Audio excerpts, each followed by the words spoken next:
Bonjour à tous, bienvenue dans Tennis, l'émission spéciale Roland numéro 9. Et aujourd'hui, j'accueille une joueuse que j'aime tout particulièrement, c'est Pauline Parmentier. Salut Pauline. Bonjour. Comment ça va ? Plutôt bien, un peu fatiguée, mais ça va plutôt pas mal. J'aimerais qu'on décortique un petit peu ton tournoi. Tu as perdu au 3e tour. Lors de ton premier match, on a senti une espèce de délivrance à la fin, énormément de tension. Est-ce que tu peux nous raconter un petit peu ce que tu as vécu ? Ouais, beaucoup de tension dès le tirage au sort. Quand j'ai vu que je jouais Chloé Paquet, ça a été beaucoup de stress qui est arrivé d'un coup. Et en plus, j'ai eu du mal un peu à le gérer parce que ça fait depuis 1 mois et demi où je me sens beaucoup mieux, où j'étais justement dans un côté un peu détaché du résultat. Il n'y avait pas vraiment de stress, même sur la Fed Cup à Aix. J'ai réussi à vraiment m'éclater sur le terrain. Donc ça, c'est ça qui a été un peu dur à gérer. J'ai pris un peu un petit retour de bâton quand il y a eu le tirage au sort. Donc après, voilà, il y a 2 jours avant le match. On joue avec beaucoup de tension. On finit pas le match. On dort. Voilà, c'est assez compliqué à gérer. J'avais jamais eu cette situation là à gérer. Donc ouais, c'était pas évident. C'était quoi ? C'était de jouer une Française ? Parce que moi, j'ai vu la fin justement le lendemain, la fin de ton match, le 3e. Qui était plutôt de bonne qualité, rien d'exceptionnel, mais solide. Tu as fait le job. C'était quoi la Française, le fait de jouer une Française et d'être favorite sur le papier qui t'a mis énormément de pression ? Ouais, c'est clairement ça. Le fait déjà de jouer une Française, mais plus particulièrement de jouer une Française moins bien classée, entre guillemets, même si on voit aujourd'hui plein de surprises dans le tennis féminin, même dans le tennis en général.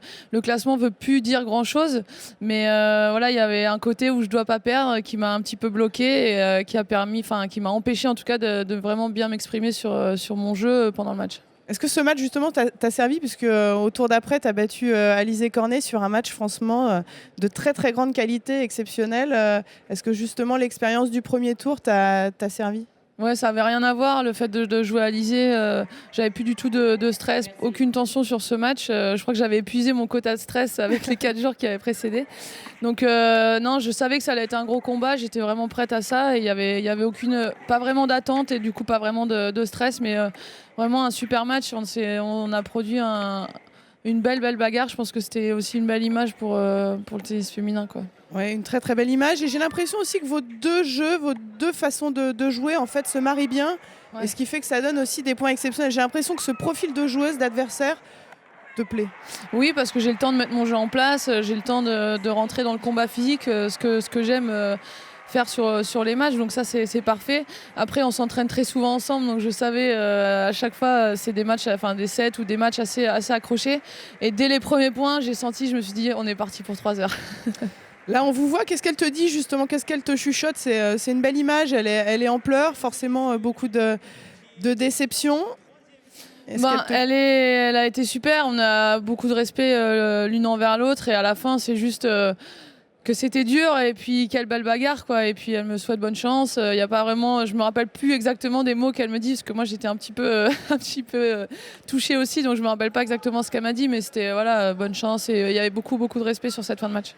Et ton 3e tour face à Wozniacki, ouais. T'es mené 6-0, 5-0. C'est vrai que qu'est-ce que tu attendais de cette rencontre ? J'imagine au début pas mal de déceptions. Et mine de rien, dès que tu as marqué ce fameux jeu pour pas prendre 2 roues, t'as libéré et t'es pas loin quand même de revenir à 5-4. Ça a été vraiment dur ce match parce que je l'avais joué il y a 1 mois. Il y avait eu un gros combat. Donc je m'attendais pas à ça en fait, à être menée 6-0, 5-0. Même si là, elle jouait mieux que quand je l'ai joué il y a 1 mois. Et que quand elle est en mode Grand Chelem, je pense qu'il y a quelque chose de différent qui se passe chez elle et chez les tops.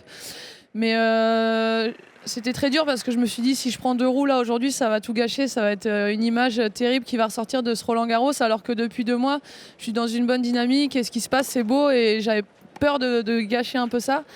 Et puis finalement, il s'est mis à pleuvoir un petit peu. Ouais, il s'est mis à pleuvoir. Je me suis dit, et en même temps, je voyais pas comment je pouvais faire un point parce qu'elle ratait rien.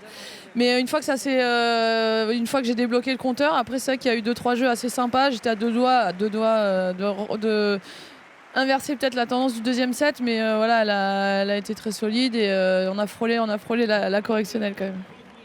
En tout cas, bravo, c'est un super Roland. Quelles sont les joueuses là aujourd'hui qui t'impressionnent, que tu vois aller loin là sur cette édition ?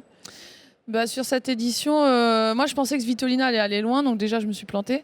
Après, je pense que là déjà il y a un gros combat aujourd'hui entre Sharapova et Serena qui va être très intéressant. Je pense que Sharapova peut aller loin, Alep aussi.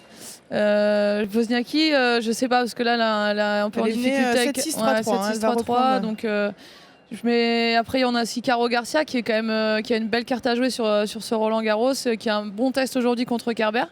Mais voilà, il y a ces 2-3 joueuses à mon avis qui peuvent se détacher.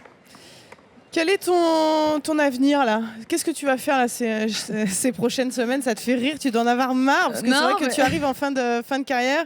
Je te pousse pas à la retraite, attention, loin de là. Mais est-ce que tu arrives à te projeter un petit peu ou tu vis plutôt au jour le jour? Je vis plutôt au jour le jour là sur le fait d'avoir été en difficulté sur le début d'année et de m'être posé énormément de questions, de sentir que c'était la fin et d'avoir pas mal de frustration par rapport à ça parce que j'avais l'impression que j'allais mal terminer ma carrière. Donc ça déjà j'ai réglé ça, donc je suis un peu plus en accord avec moi-même là-dessus. Donc après je dis pas que ça a du coup redonné du crédit pour 5 ans, loin de là, mais voilà, j'ai envie de profiter de chaque moment qui me reste dans le tennis, de me préparer pour les grands rendez-vous, peut-être sélectionner un petit peu les tournois et jouer un petit peu moins, mais me préparer en tout cas bien comme il faut pour les gros événements. Là, comme je ne suis pas une grande joueuse de gazon, je fais un petit break là sur les 2 prochaines semaines. Ensuite, je vais me rentraîner, me préparer sur gazon et faire juste un tournoi avant Wim. Et je repartirai un peu sur terre cet été et puis la tournée américaine. Sur la suite, j'aimerais encore faire une saison.